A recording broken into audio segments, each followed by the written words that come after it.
आलोक भाई नमस्कार।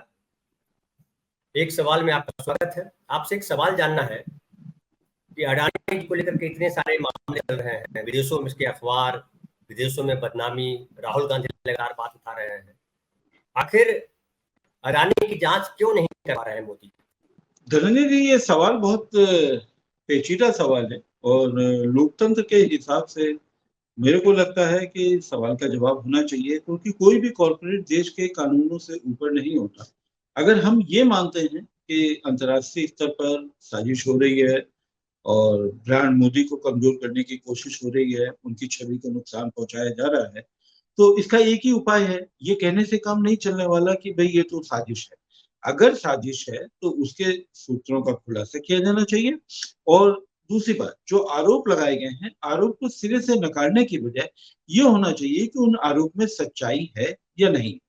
जैसे उदाहरण के तौर पर कि जैसे ओसीसी आदमी की कभी रिपोर्ट आई, उस रिपोर्ट में लिखा है कि 2014 में डीआरआई चीफ ने सेबी चीफ को एक चिट्ठी लिखी थी जांच करने के लिए।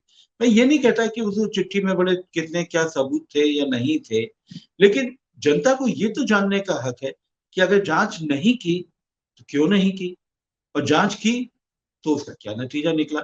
ये जानने का तो हक है। ये इसलिए भी जानने का हक है क्योंकि बाद में फिर वही पता चलता है कि जिस सेबी प्रमुख को जो ये काम दिया गया था, जिस कंपनी के बारे में छानबीन करने के लिए जो पत्र लिखा गया था, बाद में उसी कंपनी के एक चैनल के वो डायरेक्टर हो जाते हैं। तो शक तो उठना स्वाभाविक है, भले उस समय ना उठा हो, लेकिन अब तो स्वाभाविक है ना ये।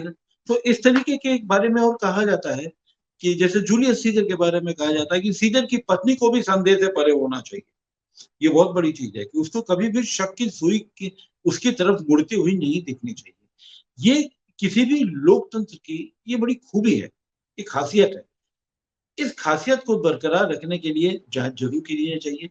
मैं कह रहा हूँ कि हिंडनबर्ग की रिपोर्ट झूठी हो, आप कह रहे हैं, मैं ये भी मान लेता हूँ। लेकिन झूठी आप कह रहे हैं तो कुछ आधार तो देंगे ना, कोई जांच तो करेंगे, कोई जांच रिपोर्ट तो आप देंगे।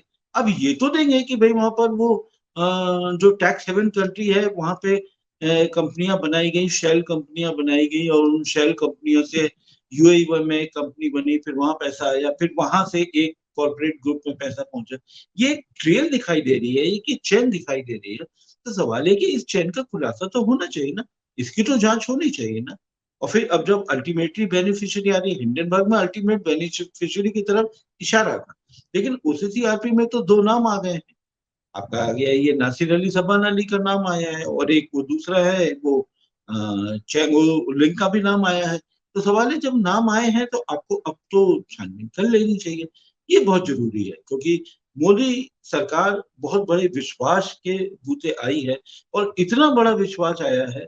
आप याद करिए कि विश्वसनीयता का संकट दूसरे नेताओं के सामने खड़ा कर दिया गया। कुछ इस तरीके से मीडिया में छवि गढ़ी गई, बनाई गई। काफी पैसे भी खर्च होते हैं इसमें, हर चीज में पैसे खर्च होते हैं। और इतनी बना दी गई कि विपक्ष के कोई नेता नहीं टिक पाए। मैं कहता हूँ कि आप जैसे राफेल, क्या आपने राफेल का कह दिया कि आप नहीं बताएंगे कि इसमें क्या क्या चीजें लगाई गई है। ठीक है, मत बताइए, लेकिन क्या आप इससे इनकार कर सकते हैं कि हर कंपनी एक एनुअल रिपोर्ट अपने पब्लिश करती है, और उस एनुअल रिपोर्ट में ये लिखा जाता है कि उस कंपनी को कितने ऑर्डर्स मिले।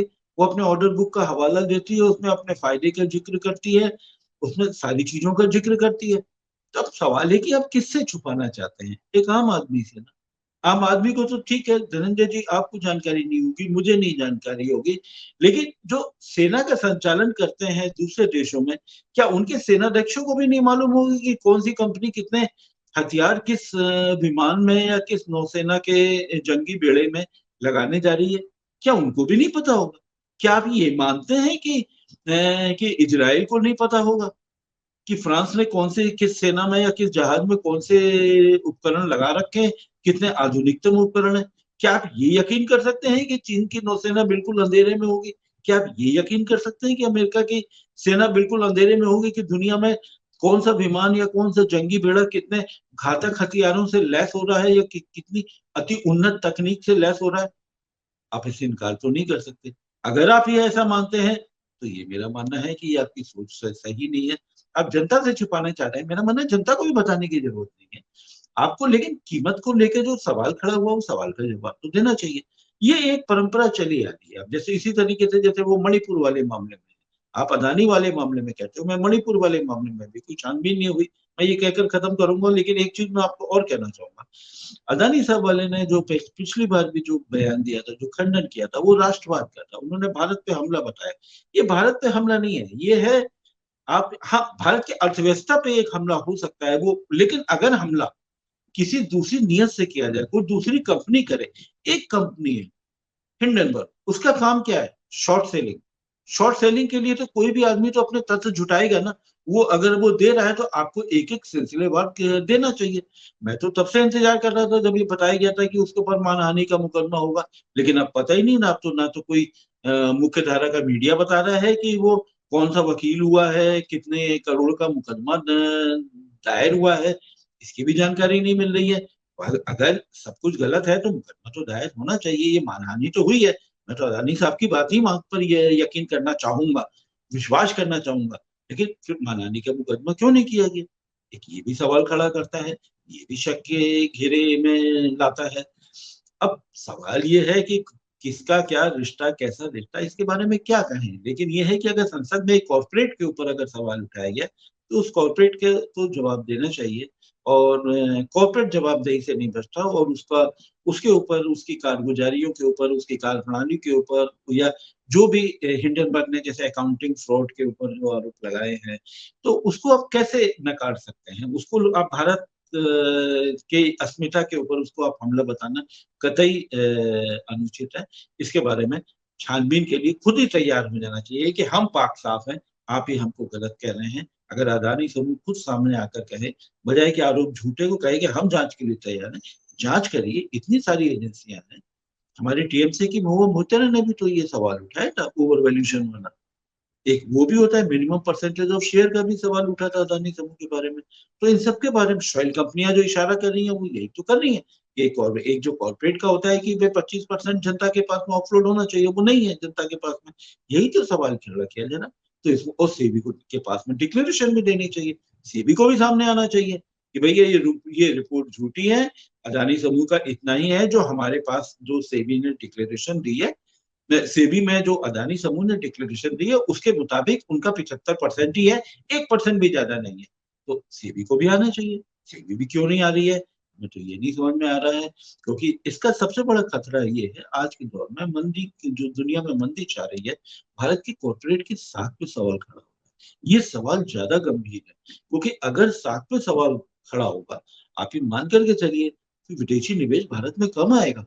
वैसे ही इस तिमाही में करीब लगभग 13-14% की कमी आई है इस क्वार्टर में, जो तो इस वित्त वर्ष का जो क्वार्टर है, इसमें करीब 13-14% की कमी आई है एफडीआई में। ये नहीं होना चाहिए।